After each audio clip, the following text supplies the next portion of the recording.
Namaskar, I'm Professor Ramesh Chandra Gaur, Kalanidhi Division, Indira Gandhi National Center for the Arts. I extend a very hearty welcome to you to this program, third Devendra Sharoop Memorial Lecture. As you know, Kalanidhi Division of Indira Gandhi National Center for the Arts is having a unique program of acquisition of personal collections of various eminent scholars. In this category, so far, we have acquired about 25 personal collection, which includes Acharya Hajari Prasad Dwivedi, Dr. Suniti Kumar Chatterjee, Dr. Kapila Vachian, Professor Nambar Singh, Sri Devendra Sharoop, Shyam Benegal, Thakur Jaidev Singh, Kumaraswamy, A.K. Kumaraswamy, Mohan Kokar. So many big personalities have donated their personal libraries as one of the unique library of the India. We started this lecture. This is the third Devendra Sharoop Memorial Lecture being organized today. And to deliver this lecture, Dr. Bajaj, theoretical physics, PhD in theoretical physics, and currently he is the director for Center for Policy Studies.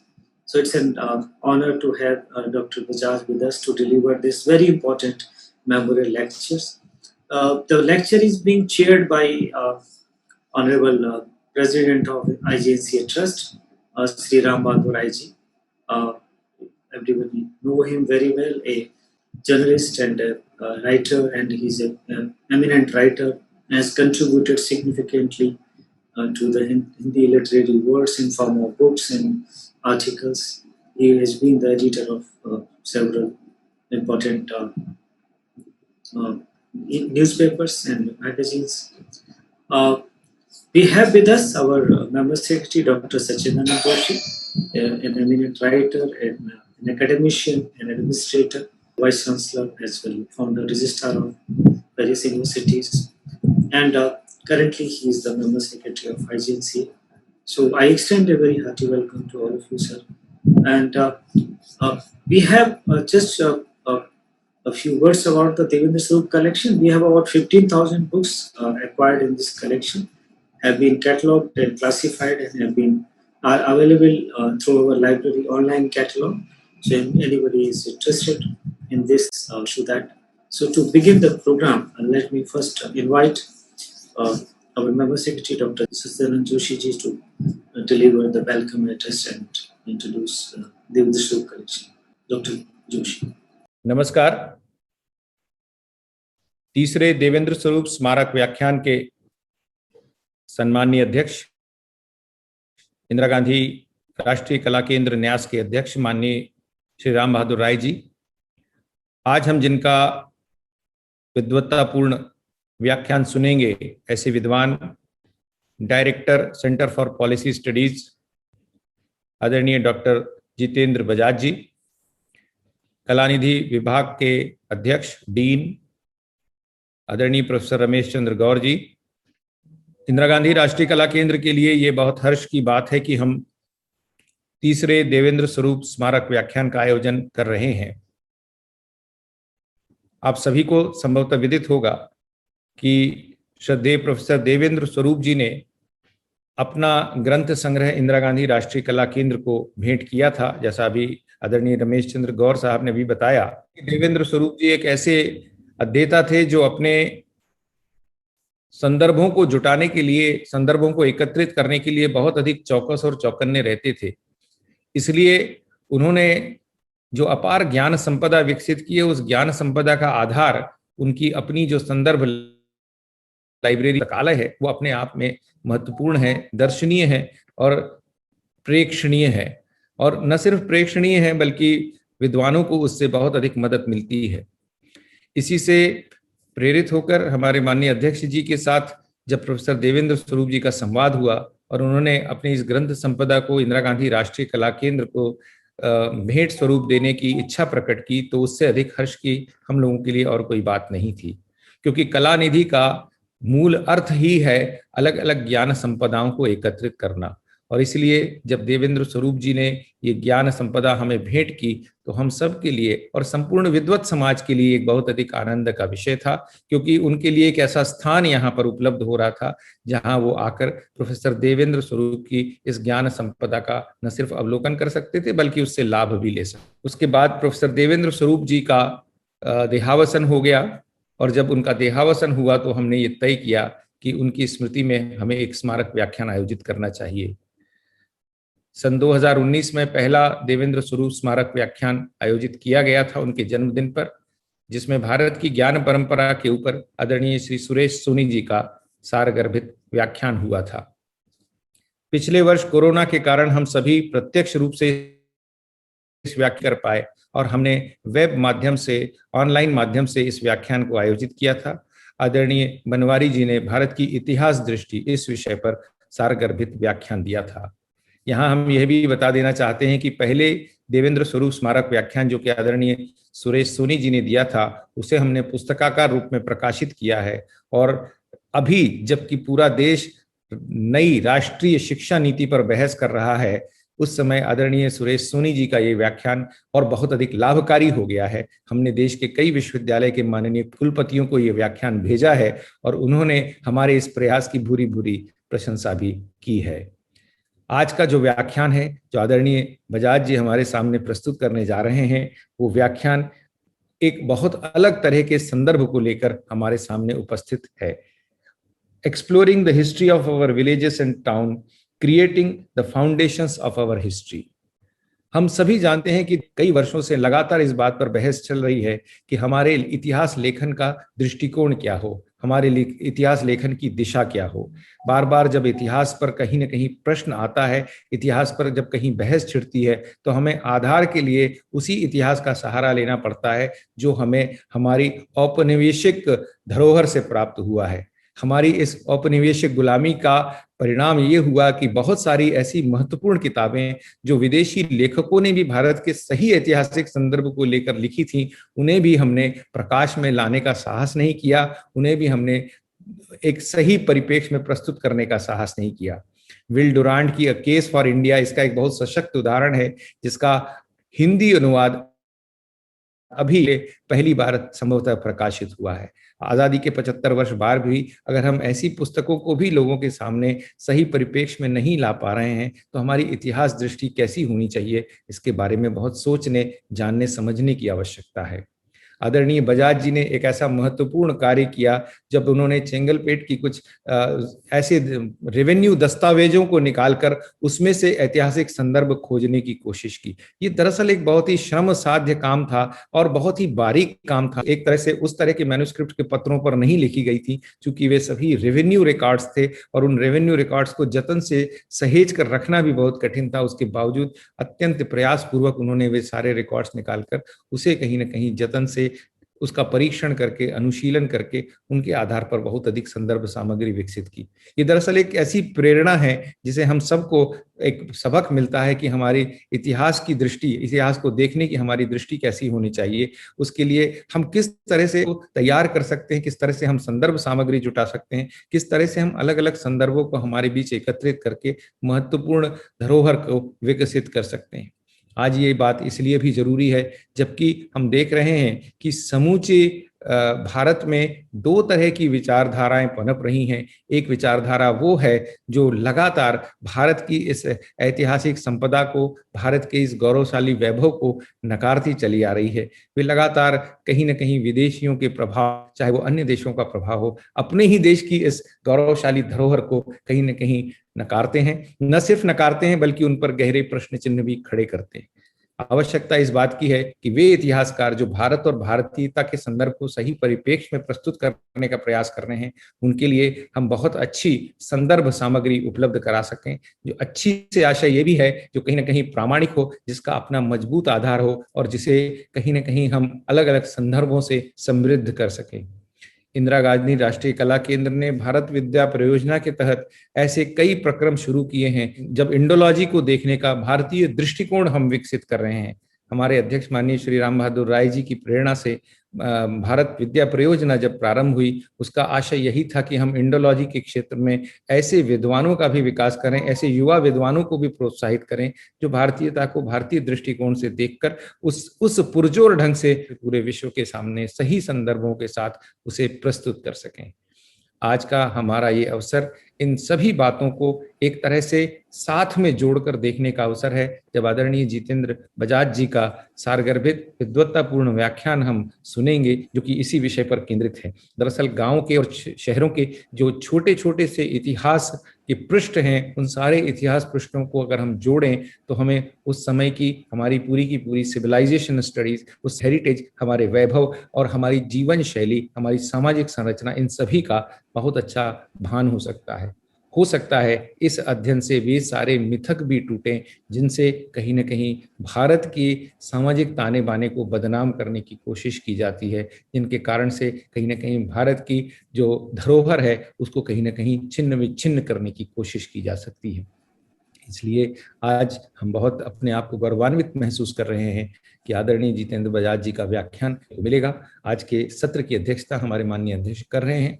हमेशा उनका हमें प्रोत्साहन मिला है, हमेशा उनका हमें मार्गदर्शन मिला है और उन्हीं के मार्गदर्शन के कारण कोरोना के इस अत्यंत कठिन समय में भी इंदिरा गांधी राष्ट्रीय कला केंद्र की सारी गतिविधियां अबाधित रहीं, अस्खलित रहीं, बल्कि ये कहने में अतिशयोक्ति नहीं है कि इस दौरान इंदिरा गांधी राष्ट्रीय कला केंद्र ने नए माध्यमों को कहीं न कहीं आत्मसात करते हुए अपनी गतिविधियों को और अधिक जोर से प्रस्तुत करने का प्रयास किया। ये भी आभासी माध्यम में हम आज कर रहे हैं। कला केंद्र का अपना भवन स्थानांतरित होकर जनपथ में जा रहा है और हम सभी उस प्रक्रिया में व्यस्त होने के बावजूद भी आज हम इस व्याख्यान को आपके सामने प्रस्तुत कर रहे हैं। इसी से आप हमारे इस कार्यक्रम के प्रति हमारे समर्पण और इस कार्यक्रम के प्रति आस्था का अंदाज लगा सकते हैं। हम आज उन्हें प्रोफेसर देवेंद्र स्वरूप का स्मरण करते हुए इस आज के व्याख्यान का श्रवण करेंगे और इस ज्ञान के एक नए क्षेत्र का कहीं न कहीं हम सब मिलकर एक अनुभव कर पाएंगे। इन्हीं शब्दों के साथ मैं अपनी बात समाप्त करता हूं। बहुत बहुत धन्यवाद। Thank you, sir, for giving wonderful account of this lecture and also letting us know about Devendra Swarup ji and also various aspects of IGNCA activities and program. Under your leadership, IGNCA is taking it forward day by day under the patronage forward. So I thank both of you for support and guidance in making this on a regular basis. So now we feel extremely happy to introduce you the topic and the speaker of today's memorial lecture. The topic on which we are going to have this lecture, exploring the history of our places and towns, which has been very rightly, appropriately subtitled, Creating the Foundation of Our. The speaker, Dr. J.K. Bajaj, as I mentioned, he is currently Director of Center for Policy Studies. He is interested in the history, sociology, economy, and polity of India. Recently, he, along with his colleagues, Professor M.D. Srinivas, has published a major work on Mahatma Gandhi, covering the period up to 1914, entitled Making of a Hindu, the background of Gandhiji's Hind Swaraj. He has written and co-authored several books offering a scholarly understanding of different aspects of Indian history and polity. Two of best known of his works are: one, The Religious Demography of India, a comprehensive compilation of the complete data on the changing religious profile of India up to the district level of the whole census period from 1817. The book has appeared in several editions. His second most significant work is Anam Bahu Kurvita, Indian Discipline of Growing and Sharing Food in Plenty, which describes the classical Indian polity based on classical texts of Indian civilization. He has also compiled and edited a series of resources atlases of several districts of Madhya Pradesh, graphically describe the history of geography, culture, economy, and life of different parts of state of at micro level. Currently, he is a member of the Commission on Other Backward Castes to examine subcategorization of the OBCs. He is also a member of the Indian Council of Social Science Research. He has been recently nominated as a member of the National Committee to celebrate the 75th Indian independence. With such a great credential, we warmly welcome you, sir, and feel honored to to invite you to deliver this third Devendra Swarup Memorial Lecture. Over to you. नमस्कार। आदरणीय राम बहादुर राय जी जो इस संस्थान के अध्यक्ष हैं और आज की व्याख्यान की अध्यक्षता भी कर रहे हैं, और मेरे सहयोगी माननीय सच्चिदानंद जोशी जी,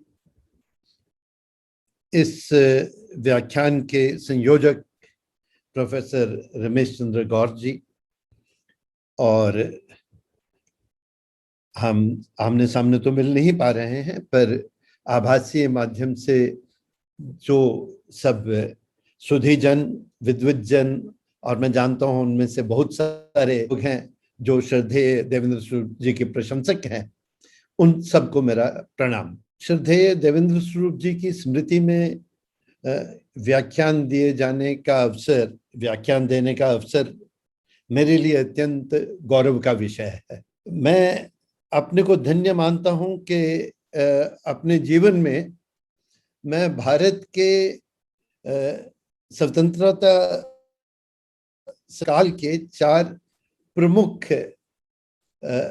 चिंतकों, दार्शनिकों, विद्वानों के सानिध्य में आ पाया और उनसे अनेक विषयों पर बात करने का अवसर मिला।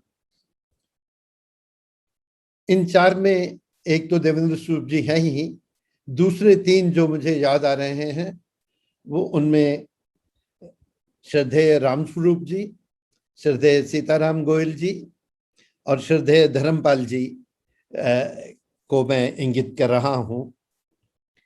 ये 4 अपने अपने ढंग से भारत की विद्वत्ता को एक नई दिशा देने का प्रयास करते रहे अपने जीवन में।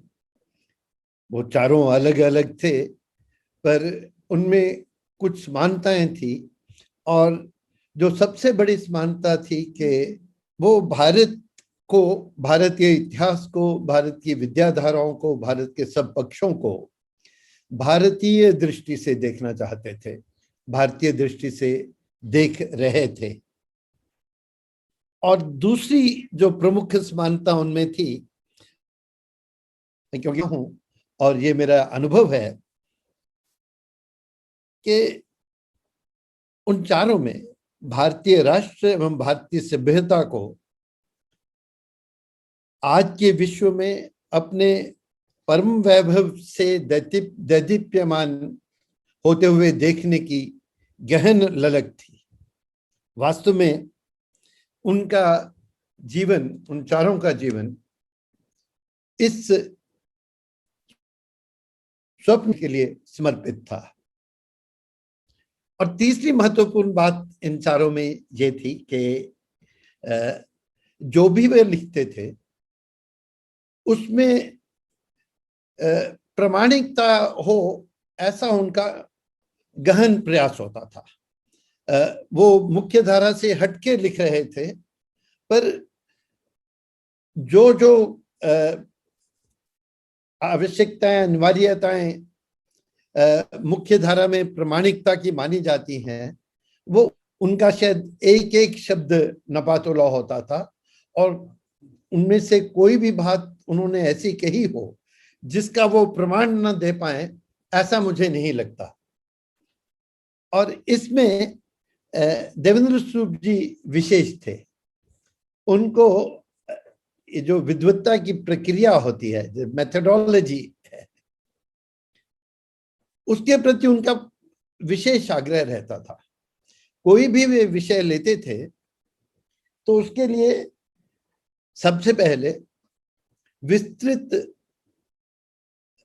साहित्य का अन्वेषण करते थे, लिटरेचर सर्वे करते थे, बिब्लियोग्राफी बनाते थे, विस्तृत बिब्लियोग्राफी बनाते थे। वो जो आजकल तो उसका शायद रिवाज भी नहीं रहा, कार्ड्स बनाते थे अपने विषय पर, प्रत्येक विषय पर सैकड़ों रेफरेंस कार्ड्स उन्होंने उनके पास संकलित रहते थे और बहुत विस्तार से नोट्स लेते थे अपने। और जो भी उनके संपर्क में आता था उनसे ये अपेक्षा करते थे कि ये प्रक्रिया कुछ भी शोध करते हुए शोध की प्रक्रिया का अनुसरण किया जाएगा। क्योंकि वो ऐसा करते थे, इसलिए जिन जिन विषयों पर वो चिंतन करते रहे हैं उन सबके बारे में विस्तृत नोट्स, कार्ड्स और बिब्लियोग्राफी वो अपनी नोटबुक्स में छोड़ गए हैं। और कला केंद्र के पास शायद उसमें से अधिकतर सामग्री अब उपलब्ध है। जब मैं देवेंद्र स्वरूप जी को कुछ पहले मैं मिला हूं, पर उनके साथ अधिक संबंध मेरा उनके पिछले 10-15 सालों, आखिरी 10-15 सालों में ही आया। और उस समय जब से मेरा उनके साथ घनिष्ठ संबंध में 3 विषय थे जिनके बारे में उन्हें लगता था कि जल्दी से उन्हें कुछ लिख देना चाहिए। एक विषय था भारत की ज्ञान यात्रा, जिसके बारे में वो अत्यंत प्रयास कर रहे थे कि उसकी, भारत की ज्ञान यात्रा की जो कहानी है उसे वो किसी प्रकार लिख जाएं। उसके लिए उन्होंने बहुत सामग्री इकट्ठी की हुई थी, वो काम नहीं हो पाया। दूसरा विषय जो उनके मन में था वो का इतिहास लिखने की। हम सब जानते हैं देवेंद्र जी, श्रद्धेय देवेंद्र स्वरूप जी संघ को अनुभव से जानते थे।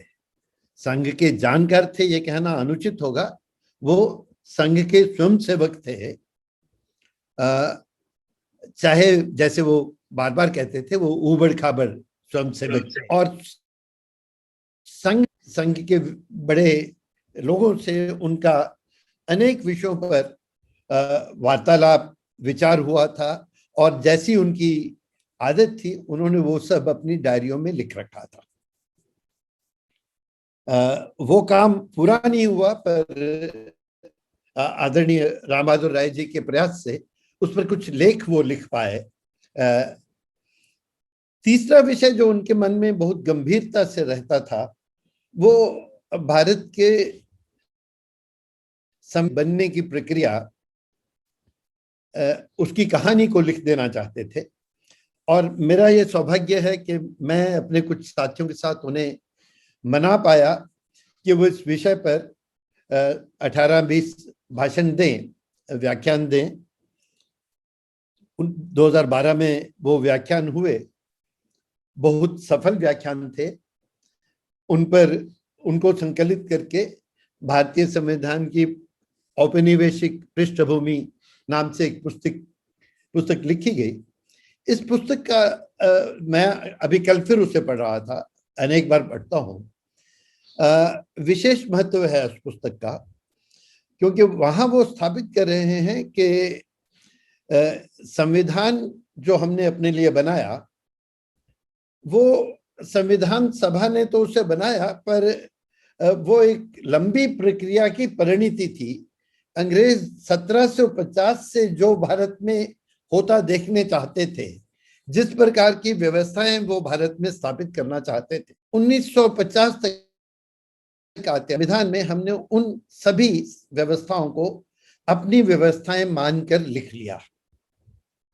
पर इस प्रक्रिया में, ये बताने की प्रक्रिया में, उन्होंने 1750 से 1950 का भारत के आधुनिक काल का पूरा इतिहास वो उन व्याख्यानों में हमें बताया। और जैसे मैं शुरू में कह रहा था, इस पुस्तक को देखकर पर समझ आती है कि जब हम इतिहास अपनी दृष्टि से लिखते हैं तो उसका अर्थ क्या होता। ये पुस्तक संविधान के बारे में तो है ही, पर इससे अधिक ये पुस्तक 1750 से 1950 का इतिहास भारतीय दृष्टि से कैसे लिखा जाएगा उसका एक उदाहरण है। जो लोग उन व्याख्यानों में आते थे, उनमें से अनेक ने मुझे अनेक बार कहा कि काश इतिहास इस प्रकार पढ़ाया गया होता तो हमें इतिहास की कहीं अधिक समझ आई होती। मेरी तीव्र इच्छा है, मुझे लगता है इस पर प्रयास करना चाहिए कि ये पुस्तक भारत के आधुनिक इतिहास की टेक्स्ट बुक के रूप में, प्रामाणिक पुस्तक के रूप में भारत में इसका उपयोग होना चाहिए। कल शायद थोड़ा और इस विषय पर मुझे बोलने का अवसर मिलेगा, पर मैं देवेंद्र स्वरूप जी की चर्चा अब यहाँ समाप्त करता हूँ। उनको प्रणाम करते हुए मैं आज जिस विषय पर मुझे बोलना है उस पर बोलना प्रारंभ करता हूँ, और कुछ श्रोताओं का आग्रह भी है और अन्यथा भी मैं इससे आगे की चर्चा अंग्रेजी में करूँगा। The title of today's lecture I have placed as Exploring the History of Our Villages and Towns, Creating the Foundations of Indian History. Sachidanand Joshi ji said in his introduction that the history of India as it is written, as it is taught, was written by the British for India. They wrote it from their perspective. They created a story of India. They wrote it down and they gave it to us as our history. And they created or discovered those evidences from history, those materials from history, which agreed with their story, which proved their. Perhaps all history is like that. There's nothing like objective history. History is always written from some perspective, and we only selectively look at materials that fit our story. Today, we are talking a great deal about creating a new narrative of our history, not only of history, of all other aspects of Indian learning. But that narrative, if we want to create, it will have to depend upon a new sources of history. We'll have to create the sources which lead to the new story of India that we want to write. And my feeling is that that story of India already exists in the towns and villages of India. In the physical spaces of India, in the inscriptions, in the monuments, in the way the people live, the way the people talk, the story already exists. I came to this strong feeling that the history of India already exists, if you want to look at it, in the various towns and villages of India. When I started working on this, writing the resource atlases of different districts of India, not of India, of Madhya Pradesh, I spent about perhaps 8 years going around several districts, villages. And I was fortunate to see much of what these districts are.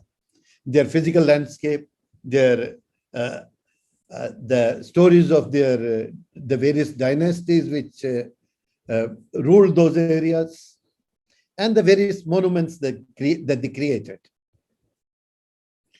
That's one, some part of what I learned there. I'll talk about it, about Madhya Pradesh. I will also talk about the story of a first town in Tamil Nadu.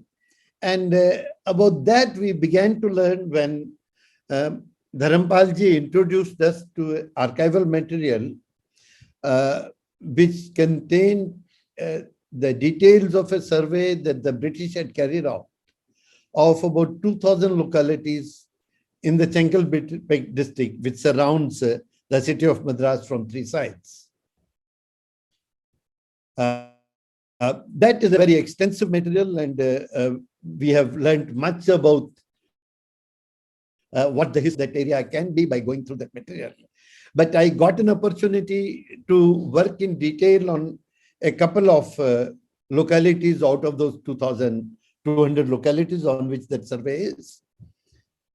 Under the auspices of the IGNCA, soon we'll be publishing those books.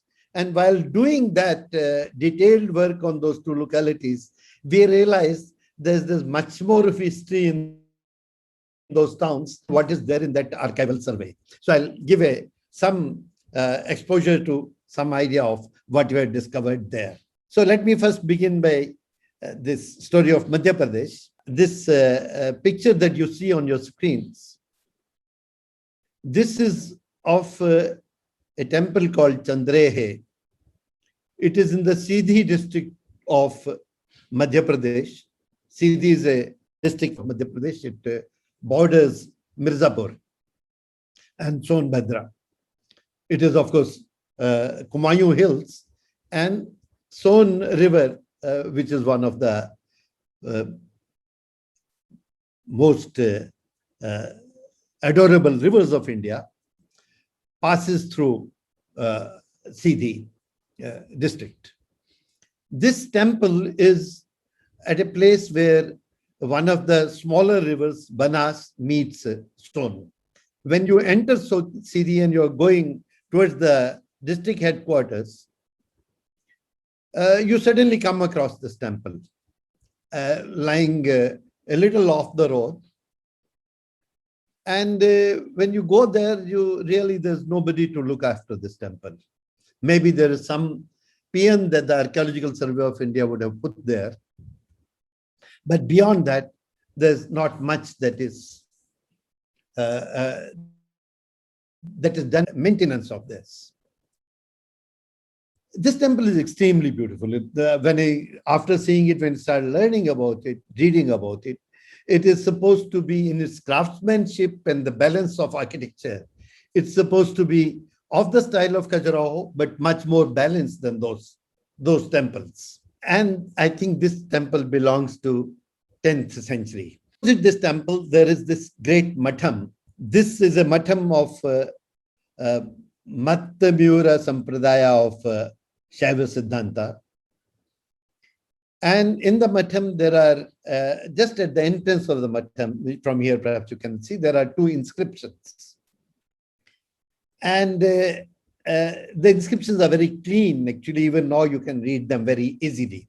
And these show that this temple was built in, I think, 970 AD. And the inscription also tell you about the acharyas of the Shaiva Sampradaya, Mattamura Shaiva Sampradaya, who got it built at the time of Yuvarajadeva of the Kaljuri dynasty in 972 AD. This inscription is in verse and tells you about the beauty of that, the surroundings, the environment. And it also tells you about the devotion and scholarship of the acharyas, Prashanta Shiva and Prabodh Shiva of the Mattamur Sampradaya. If you could spend, this is the kind of place you could create a whole institution around. What was this Sampradaya? What was the Shaiva Siddhanta of the Central India? What were these Kalchuris who were creating such beautiful structures at that time? And what is the kind of area at that time? Now it looks as if you are in some deep jungle. But this is only one of the monuments that you see in Sindhi. This, as I said, is 10th century. But there's this now, Singrauli used to be part of Sindhi. And Singrauli is now a separate district. There you have a large number of caves called Mada caves, spread over acres and maybe hundreds of them. And they, I think, begin from 4th century, and perhaps people kept on making those structures up to the 7th or 8th century.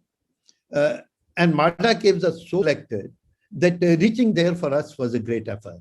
To find out the way towards them was a great effort. Then in Sindhi, after the Kaljuris, you have the Chandelas, you have the Baghelas, and there are monuments which will come up to the time of the British.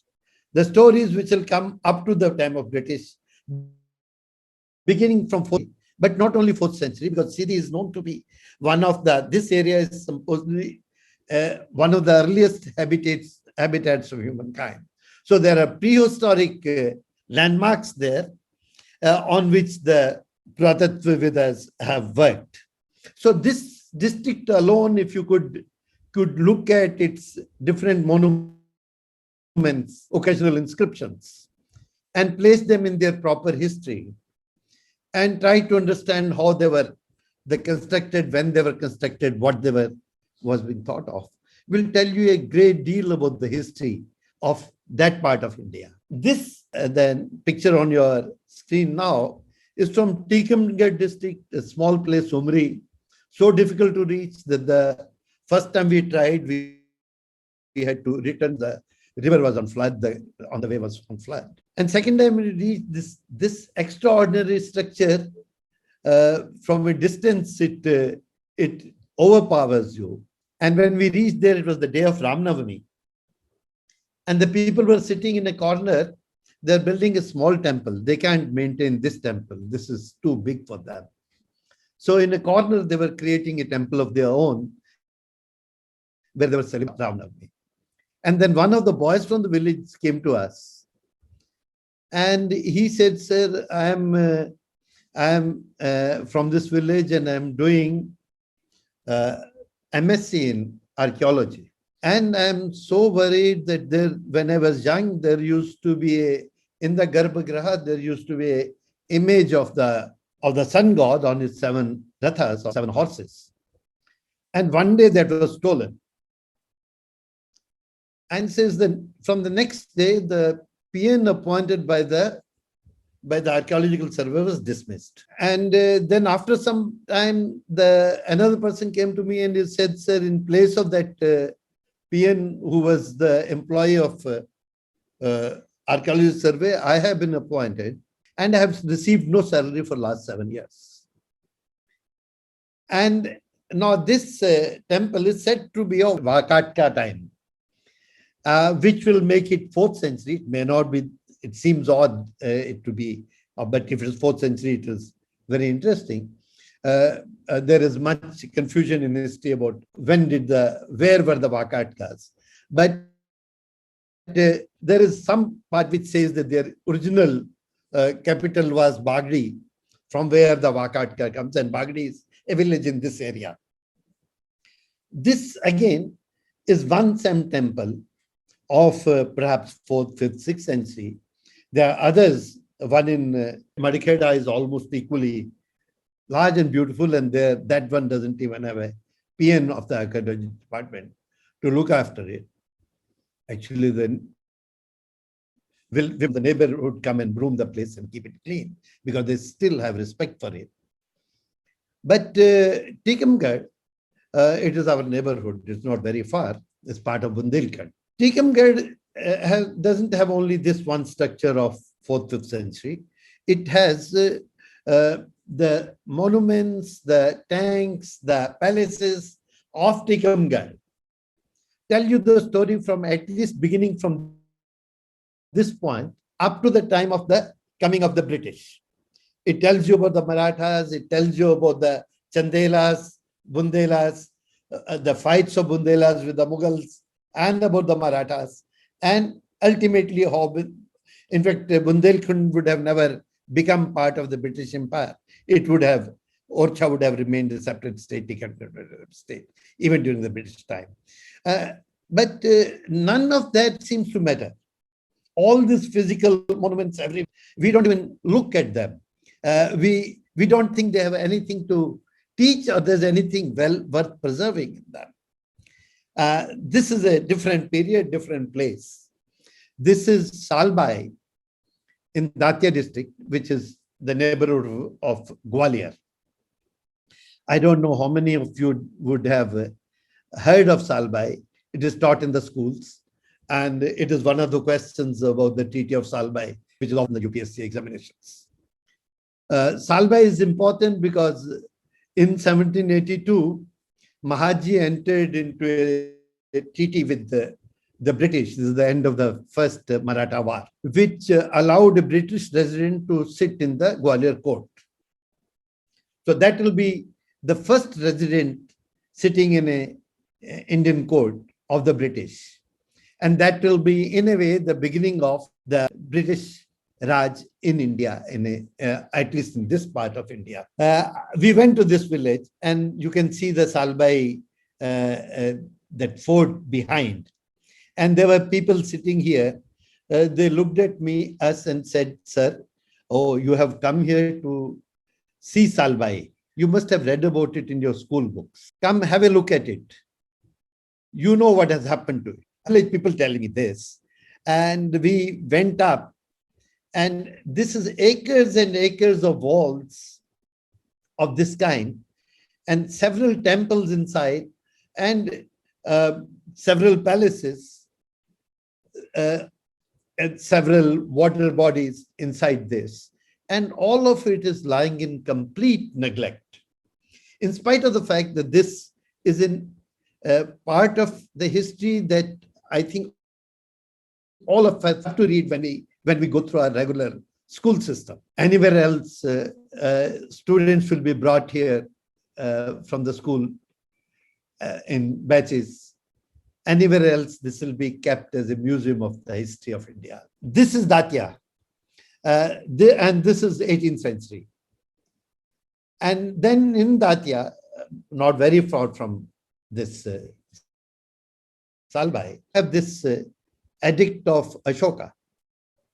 This lying in a village, in a field, and there is no public passage to it. You have to pass through private fields to reach this. And it's a very important edict of Ashoka. And this Ashoka means this 3rd BC, 300th century BC. And this is the first minor edict that is called, and this is repeated at several places later. It tells you what is discipline that a Dharmika Praja needs to follow. He doesn't use the word Bodha, he used the word Dharma there, and is telling you what is the morality and ethics that is required of human beings and of Indians. Beautiful edict that is. But only people who are celebrating this edict, there are the young scheduled caste people of Gurjara who believe that Ashoka belongs to them. They have made an association, and they have found what is the day of the Jayanti of Ashoka. They hold the Jayanti, and they were keen that we should tell them what is written on this edict. We have not even made the effort to put a plaque there, replicating the edict in its original script and translating into Hindi. We have done it in our book, but we have not done it for the people there, whose history they believe it is. And this is the writing that on this edict, which you can still see. So this about Madhya Pradesh, I won't tell you only this much. Because Madhya Pradesh and almost all parts of India, every district you go to, all those parts which have not been completely destroyed during the Mughal rule, which will be much of Haryana and Punjab and parts of Rajasthan, you have monuments, physical monuments, standing from the earliest period. It could be 4th century, but much more from the 19th century to the present. And each of those places tells the story of how the people of that area, how the dynasties of that area lived this history. And how did they manage to cope with the various forces which are coming into India. When you look at the history from their perspective, it becomes a history. When you look at history from Delhi, the Bundelas of Orcha, the Bundela Bir Singh for that matter, looks like none other than not anything else than a local marauder, as our history books will call him. But from that perspective, even Guru Tegh Bahadur starts looking like a marauder, because you're looking from a very different perspective. If you were to be looking at history from the perspective of Orcha, from the perspective of Datia, from the perspective of Tikamgarh, if you were looking at the history of Punjab from the perspective of Anandpur Sahib, from the perspective of Muktsar, from the perspective of Bajinda, you will know that these are not marauders. You will know that these were the people who were trying to preserve the classical Indian polity in different ways in very difficult times. And you will know the stories of their bravery, the story of their valor, and the stories of their greatness with the people of those areas. You'll also know how they try to preserve the environment of the spaces, of the water bodies, of the beautiful structures that they created in through a period of at least 1,000 years. You can learn from these. But unless you start writing down these stories, start respecting these monuments which stand there, and trying to learn from them, you will never know the history beyond sitting in the halls of Cambridge and the great libraries of Delhi or the archives of Delhi. Because the history doesn't happen either in the halls of Cambridge, nor in the archives, nor in the libraries. It happens in Tikamgarh, it happens in Gurjara, it happens in Sindhi. That is the history. I think if you want to change the narrative, unless we change our perspective to these places where the history actually happened, will not be able to change the narrative. That's one thing I want to take, and I'll not talk more about Madhya Pradesh. We will go to this town of Tamil Nadu, Kundratur. This is a town just outside Chennai. And this town looks God-forsaken today. And this was one of the important towns in those 2,200 towns that the British surveyed. But when we started looking at this town, it turns out to be much more important than that survey tells you. The most striking part of this town is this temple, is the temple of Murugan. It's called the Kundratur. And this is one of the 3 temples of Murugan in this area. On the northeast side, there is the Tiruporur, and the other side, the Tirutani. All 3 are considered very important places connected with Subramania Murugan. And it is said that Murugan was traveling from, that's what the Sthala Purana of this temple is, that when Murugan was traveling from Tirupurur to Tirutani, he stayed here, he stopped here for a few days. And that's where this temple is constructed. While he was here, he also worshipped a lingam, and that lingam is now established in another temple here. And that is supposed to be the lingam that Murugan, this of course is the Purana. This is the Sthala Purana of this, and this story will be repeated everywhere. But this is a story which for the people of Kundratur and its neighborhood, it's not myth, it is the reality. They still think that the Murugan lives here, had lived here. They come and perform their marriages here. From distances, they'll come and bring their infant children to get the blessings of Murugan. And so the town Kundratur is because of this Murugan temple sitting on a prominence in the southern part of the town. But there are several other temples in this town. So this is a picture I've taken from one angle where you can see a row of temples. That is the Kandaleshwara, where the lingam that Murugan himself worshipped has been established. Next is the Urga Perumal, who is the Perumal, the Vishnu of this town.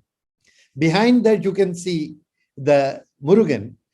Slightly to the left of this, there was another great Shiva temple, Tiruvalishwara, which has gotten into ruins. Otherwise, that would be is just before the Murugan temple. Look at this picture. What kind of town will this be, which has this kind of temples? And these are not all. There are many, many more temples in this town. So Kununatur, we learned for when we start writing, is first and foremost is a town of is a temple town, and the foremost amongst those temples is that of Kununatur Murugan. Next, we learn that this is the town of Sekirar. Now, Sekirar in the north, perhaps not many people would have heard of him. In the south, he is a deity, but he's also a historical person. Sekirar was born in Kununatur, and he was the became the chief minister in the court of Kulutunga. Kulutunga is the word. Kulutunga Chol III. And this will be, I believe, Kulatunga should be around 1150. And the story is that Sekirar, he was in the court of Kulatunga. He saw Kulatunga Chol reading a text which is, he thought, or which is considered text of Sringar Rasa. Is a Jaina text, but is considered text of Sringar Rasa. And Sekirar was very unhappy. He was not called Sekirar at that time. And he told the king that, what is this you are reading? You should read the stories of Shiva and of the devotees of Shiva. Why are you reading this text? And the king told him that if you want me to read that kind of stories, why don't you write that story? So Sekirar gave up his chief ministership, went to Chidambaram. There's this 1,000-pillared hall there. In that temple he sat and wrote the story of, in the Tamil Shaiva tradition, there are 63 Nayanars who are Shiva Bhaktas. Nayanars are Shiva Bhaktas who would have lived from something like 4th or 5th century to up to the 10th. So this Sekirar sat down and wrote the stories of those 60 Nayanars, talked about their hymns, talked about their lives. And that text was called Periya Purana, the great epic, or Tirutondar Purana, which means the epic of the devotees. And when he completed this, the king, he came to the temple and he told Sekirar that you have to recite it. Though it is said that the Sekirar started reciting the Periya Purana, and the recitation went on for 1 year. The king sat there for 1 year, the Praja sat there for 1 year, listening to this great epic. And at the end of it, the king declared and the Praja declared that Sekirar is the 64th Nayanar. 63 were there. He became the 64th Nayanar.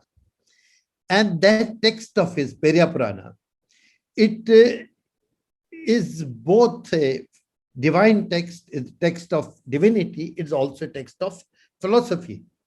So it is said that it is the writing of Sekirar which became the foundation for the Shaiva Siddhanta school of South India. And that kind of scholar he was. He comes from a Valala family, and Valalas are the great cultivators of paddy of South India, but he became a divine person. And now in all temples, all Shiva temples, you have this row of 63 Nayanars. At the head of it stands Sekirar. And it is said that even little was known about these 63 also. It is he who who brings all these, puts them all together and their stories. And it is something very similar to what the fifth Guru would have done while compiling the writings of the first four. But his job was much simpler because the first four had just gone behind. This man did 63, who ran over 4 centuries, stories of the 63. So because Kundratur is the birthplace of secular, it is also a place of great learning. When we was looking at the 18th century records, we found large number of Brahmin families and large number of Pandaram families there. Pandarams are Shaiva scholars, and each Pandaram must have been a Matha in himself. So town of Kundratur, which was a town of great religiosity, also became with Sekirad the town of great learning. And Sekirad, when he was in Chidambaram, near in Kumkonam, there is a Tirunageshwara temple. He used to pray there, and he wished that Tirunageshwara should be prayed in his birthplace, in the town of his birth, by his people every day. So this Tirunageshwara temple built. And that temple is after Kundratur Murugan, that temple is the other great landmark of Kundratur.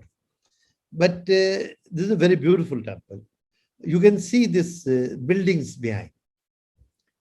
Nowhere in the world it will happen that the landscaping, the town planning, doesn't take into account the skyline created by the most important landmark of that area. These buildings are overpowering this great structure of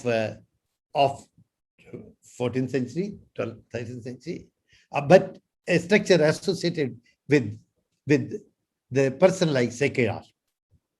So this is one thing we learned, that this was a town of temples, and this was a town of great scholarship. But we were not ready for this. The next thing that we learned, I'll take another 10 minutes. I hope I can complete it that.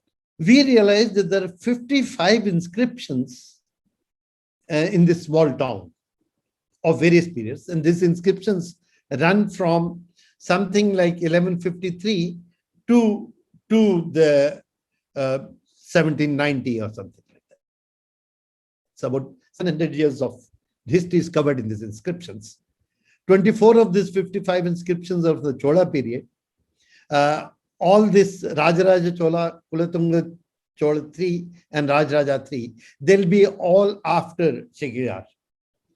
24 of inscriptions are from this Chola period. Then there are 5 inscriptions of the later Pandya period, Jatvarman Sundara and Marvarman Sundara. Jatvarman is supposed to have subdued Rajendra II of the Cholas. And Marvarman, Kulashekhara succeeded him. And Marvarman is supposed to have taken his empire up to Sri Lanka. He ruled Sri Lanka for 40-50 years is what the history says. Then after these, there are 3 inscriptions of what are called the Kadava Pallavas. Kadava Pallavas are this Koperunchinga Devas 1 and 2. This is when Pandyas and Pallavas Pandyas were fighting with the Cholas. The Chola and the Pandya rule in this area of South Arcot, where this Kundratur is located, became somewhat weak. And this Koperunching Devas, who were perhaps the local rulers even before, they acquired the status of kings in this area. So these 3 inscriptions are from these people. Then there are 3 inscriptions of Telugu Cholas, who also this Vijay Gandagopal Deva and Veer Gandagopal Deva. They also in the same period when Pallavas and the Pandyas were contending for the Chakravartin status. They became the kings in this area. Then there are somewhat later inscriptions of 14th century of Sambhavarayas, Venrum Konde and Rajanath Sambhavaraya. These people, after the Telugu Cholas, established an empire in this area based in Tirunamalai. And the structures they created in Tirunamalai, temples they created in Tirunamalai, are still considered great places of religion and also for tourism. The next 11 inscriptions are from the Vijayanagara period. Amongst these ones, I think Kampana Udayar was a general of Bukharaya, but the most important of these is of Krishnadeva Raya, of course, who is considered who's supposed to have started the Tuluva dynasty of. And at his time, he has created the largest empire after the decline of Delhi Sultanate. After Krishnadeva Raya, we have an inscription of Patiraya. Now, Veer Venkatapati Raya is considered very important in the history of this area and as well as of South India as a whole, and perhaps all of India, because he, after the defeat of the Vijayanagara Empire of Hampi at Talikota, he was able to push back both Qutub Shah and Adil Shah and established Vijayanagara Empire once again from Tirupati. And he was able to delay the coming of the Mughals to this area by about 5 decades, till up to the middle of the 17th century. Because there was this Venkatavir Pati Raya, there is only one inscription of Alamgir Pasha Aurangzeb in this. And this has nothing much to do with Alamgir Pasha. It only meant that the larger kingship of the area had passed on. The coin was now being made in his name. And this is actually about the renovation of a temple by local people. Only the date is referred to the reign of Alamgir. Then there is an inscription of Dharanayaka Vijayaranga Choknath Nayaka. This is of 1726. And then there are 2 undated inscriptions. One of them doesn't have a date because the stone is broken there. The other is a measure of length and doesn't put any date on it. It's a standard measure of it. Thus, you have inscriptions for a period of 600 years in this small town from 1153 to 1726. And through these inscriptions, you can go through the history of this area one by one and learn everything that you need to learn about the history. But you learn much more than that when you actually this was only the dates. When you read this inscription, what they're saying is even much more interesting. In this only location that of these 55, 43 are in this Tirunageshwara temple, which Sekre built. The reason is that this was a new temple, others are ancient. And for the new temple, new arrangements, new provisions had to be made, which were inscribed on stone. There's one in the Vinayaka Sannidhi in the north of the Avab. There are 3 in the Tiruvarga Perumal, 3 in the Kandaleshwara Perumal temple, 2 in the Tiruvalishwara, the ruined temple, and 1 in the Subramanian temple. Only 2 of the inscriptions are outside the temples. One is sitting outside Kandaleshwara temple. Another is on a road to Sri Prabhupada, which says that the people of this village dug a well for the good of the people around. And what is even more interesting is the objects for which these inscriptions were made. Of the 55, 23 are donations for several rituals in the temple. And of the rest, the 10 which will be recording sale deeds of land. Another 10 will be recording gifts of land. And there are very, very few which have anything to do with any king, with anything with the king. I think there are only 5 inscriptions which involve the king or his representative.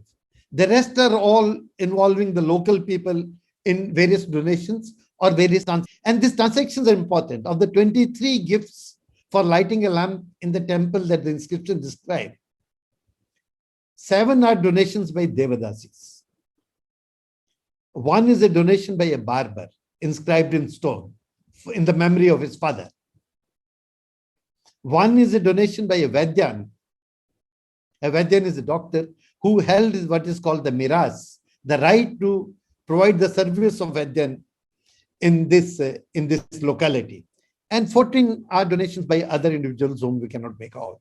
So this diversity of people whose names are getting inscribed in stone in the history of the town is in itself interesting. And that it should have 7 Devadasis amongst them and a barber among them. In fact, when you don't read the history from the perspective of that place, what happens to you, I just want to tell you a story. There's a book on these inscriptions by T. Mahadevan, not T. Mahadevan, some Mahadevan. I'll give you the name. And he picks up this donation by a Vaidyan and he puts a footnote, because in that inscription somewhere the word Suvarna has come. And he says that this means that the service of Vaidyan was available only the Suvarnas. And the inscription knows that. But it puts no footnote on the 7 donations from Devadasis or a donation from a barber celebrating and commemorating his father. The people that these donations mentioned, the organizations that mentioned, that are also important. As I said, only 5 of the inscriptions record transaction involving a king or his representative, who's called Pradhani here. The rest are in individuals between temples and individuals and between organizations of the locality. And the important organizations which I mentioned this, are 2. One is called Uravar. Ur is a town, is city. And Urvar are citizens. So many of the transactions are on behalf of the Urvar, which today we will say is Gram Sabha. And the other transactions are on behalf of Tirunalagai Sabha. Tirunalagai means the Garbhagraha in Tamil. And Tirunalagai Sabha will be the Sabha of people who run the temple. It could be priests and others. Which will be the committee of the Sthanikars. So all these donations are not merely donations given to temple. It is a contract between the temple and that individual to carry out a particular service in the temple on a particular day. And enter into that contract can occasionally be the priests or the Brahmins themselves, Shiva Brahmins themselves. But in most cases, it will be the Tirunalagai Sabha which will be entering into this long-term contract to carry out a particular ritual on a particular day for centuries in that place in the memory of, on behalf of a particular person. The important persons mentioned in these records are the weavers. The Kundar Tuhar had many weavers because I think the craft of weaving is closely associated with the temples and the craft of temple. And in many cases, some weaver is being given given some piece of land from where he can run his looms, and he pays an amount for each loom to the Tirunalagai Sabha or to the Urvar of the town. Now, this small town, this has so many temples. This has several ponds and other public structures created by the people of this area. And it has 55 inscriptions which are telling you the story history from. Now, if we want to do something about history, if we want to respect our history, we must learn history from what is enshrined in the monuments and inscriptions of Kundrathur. What I would think of is that a town like Kundrathur should have a great museum where there's a huge hall where all these inscriptions are put together in a visual translations are given. They're related to the history of the region, the history of the people of that area, and the scholars and students visit, keep that place crowded. And that's how it will happen if you had that kind of town anywhere else in the world. What I will imagine also is that since this is a place of such divinity and such learning, you will create some great institution there which will forward the legacy of a man like Sekirar, who was born here, and the various Pandarams families who have lived for centuries there. But then you will also, since you are doing all that, you will also perhaps renovate some of those great pools and ponds and the puntotams, the flower gardens, which would have made this place look not only highly divine, but also highly beautiful. That's how it looks in the 18th century records. But Kundrathur is just one such village, and perhaps not the most important of them. Within this 2200 that we have seen, there will be perhaps 10, 15, which will have even more inscriptions, even a bigger history, even a larger tradition of scholarship than that of Kundrathur. There's a Manga down there. There's Trinirmala in the neighborhood of Kundrathur. Trinirmala is one of the 108 Divya Kshetras.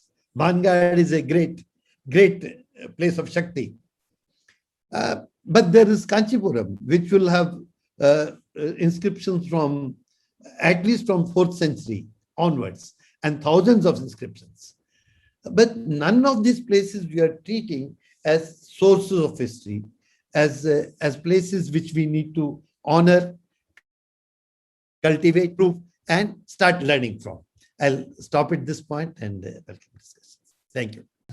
Thank you, sir, for your wonderful narration, giving so valuable example, introducing us to this hidden treasure of India, and your views and recommendation to learn from our historical foundations, inscriptions, ancient manuscript.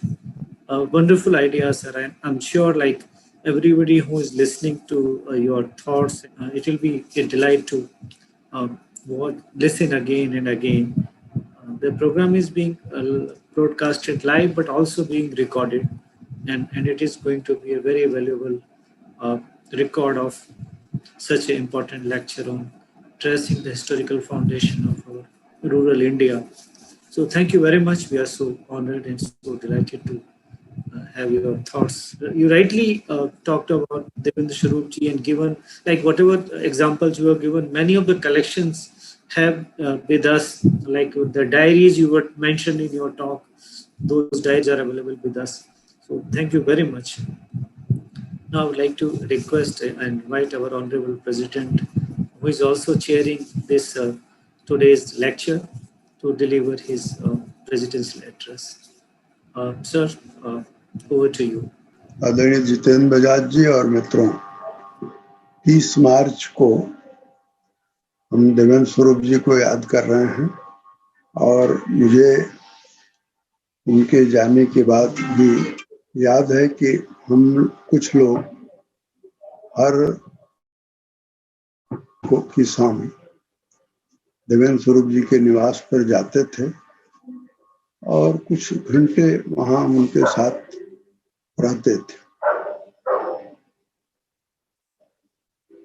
और वह जो समय होता था उसमें दुनिया भर की बातें होती थी। मुझे याद है कि ये सिलसिला जब शुरू हुआ उसमें उम्र की कोई बाधा नहीं होती थी। देवेंद्र स्वरूप जी 90 साल के, परंतु हमारे साथ जाने वालों में 25 साल या उससे 26 साल के या तो विद्यार्थी होते थे या पत्रकार होते थे, और फिर जो लोग उनसे मिलते थे उनके लिए देवेंद्र स्वरूप जी से बार बार मिलना के शिक्षा का माध्यम भी हो जाता था। देवेंद्र स्वरूप जी को किस बात में ज्यादा रुचि थी, अगर इसको कहें तो मैं कहूँगा कि उनको बतरस में ज्यादा रुचि थी। बात घंटों वो बात कर सकते थे, किसी भी विषय पर बात कर सकते थे, और यह उनका जो गुण था वो उनके पढ़ने लिखने और सोचने से ही पैदा हुआ था। ऐसा भी नहीं था कि वो केवल संघ या संघ से जुड़ी हुई संस्थाओं के लोगों तक ही सीमित हों, बल्कि वे किसी से भी बात कर सकते थे, किसी से भी संवाद कर सकते थे। और उनके जीवन के आखिरी 2-3 सालों में मैंने देखा कि डॉक्टर राम मनोहर लोहिया, जिनके बहुत करीब थे शुक्ल, और समाजवादी समूह में कमलेश शुक्ल का नाम बहुत बड़ा है, बहुत आदर से उनको लिया जाता था। कमलेश शुक्ल की अचानक देवेंद्र स्वरूप जी से एक बार भेंट हुई, और उसके बाद उनकी भेंट अक्सर होने लगी। 4-4 घंटे 5-5 घंटे उन दोनों की आपस में बात होती थी। कमलेश शुक्ल बदलने लगे, इतिहास के बारे में उनकी समझ बदलने लगी। मुझे याद है एक बार जब हम कुछ काम कर रहे थे, प्रोफेसर कृष्णनाथ, जो समाजवादी आंदोलन के बहुत बड़े नेताओं में से एक जमाने में थे, आज नहीं है दुनिया में, आज दुनिया में कमलेश शुक्ल भी नहीं है। हम लोग जेएनयू के एक कृष्णनाथ जी के आनंद कुमार के घर गए। कृष्णनाथ जी से हमको बातचीत करनी थी, और हम बातचीत के लिए तय था पहले से। वहां कमलेश शुक्ल उपस्थित थे पहले से। कृष्णनाथ जी ने ही संभवतः उनको वहां बुला रखा था, और मैंने एक सवाल पूछा तो बीच में टोक कर कमलेश शुक्ल ने कृष्णनाथ जी से कहा कि जी आप ये नहीं महसूस करते कि हम समाजवादियों ने 18वीं और 19वीं सदी के इतिहास को, 16वीं से लेकर 18वीं 19वीं सदी के इतिहास को समझने में भूल की है। उनका ये सवाल एक स्वीकारोक्ति तो थी ही कि देवेंद्र स्वरूप जी ने कमलेश शुक्ल को कितना बदल दिया है। दूसरा कि कृष्णनाथ जी ने उनके सवाल पर, अब कमलेश शुक्ल का जो कद था इतना बड़ा था, कृष्णनाथ जी ने सहज भाव से कहा कि कमलेश जी आप सही कह रहे हैं। ऐसे थे प्रोफेसर देवेंद्र स्वरूप, और ये इसलिए मैं उनको उनके जाने के बाद तीर्थंकर मानता हूँ।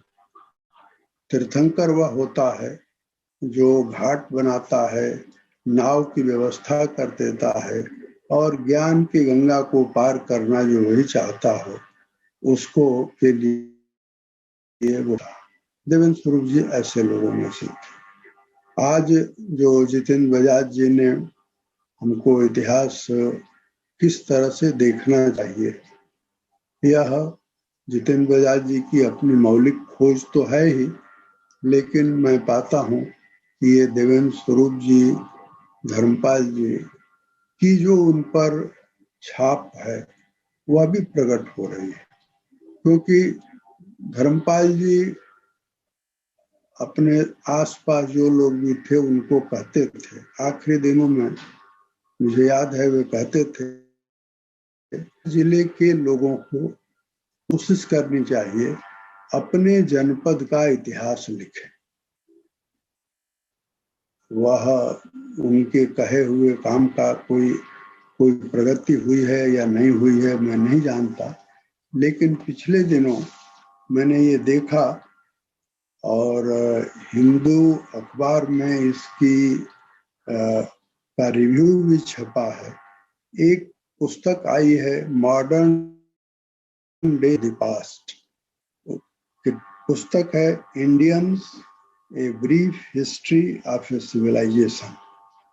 नमित अरोड़ा की ये पुस्तक है और मुझे ऐसा लगता है, मैंने इस पुस्तक को पढ़ा तो नहीं है, इसका रिव्यू ही देखा है, लेकिन मुझे ऐसा लगता है कि जितेंद्र बजाज जी ने जो सोचा है कि इतिहास को कैसे देखें, इतिहास को उन स्मारकों में खोजें,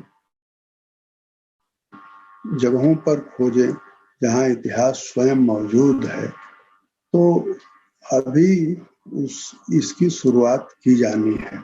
और ये अच्छा अवसर है जब हमने जितेंद्र बजाज जी से को सुना, और जितने लोगों ने भी सुना होगा उनको एक नई प्रेरणा मिलेगी।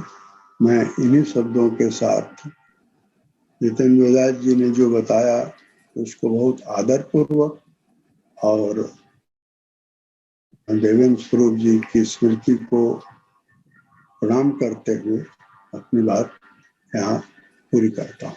आपने बहुत ही जितेंद्र जी के साथ बहुत ही महत्वपूर्ण बात की कि हमें अपने जनपद की जो हिस्ट्री लिखने की बात की। सर, इसमें मेरा आज की जो टेक्नोलॉजी है, हमारे पास बहुत सारे ऑप्शंस भी हैं, जिसमें विकिपीडिया एक ऐसा टूल है कि हर आदमी चाहे तो अपने गांव की या अपने जनपद की हिस्ट्री बगैर इंतजार किए उस पर लिख सकता है, और टेक्नोलॉजी के साथ जोड़ के भी देखें तो आज के पास हमारे संसाधन भी हैं और हमारे लिए आसान भी है, क्योंकि विकिपीडिया एक बहुत ही पॉपुलर टूल है, और अगर उस पर सब लोग चाहें और उसकी एक्सेसिबिलिटी इंटरनेट हमारे प्राइम मिनिस्टर के विजन के साथ फाइबर कनेक्टिविटी गाँवों तक पहुंच रही है, तो अगर हम उसको उसके साथ जोड़ के देखें तो एक बहुत महत्वपूर्ण कदम हो सकता है। और जो भी हमारी रूरल फाउंडेशन, उसको हम आराम से लोगों तक पहुंचा सकते हैं।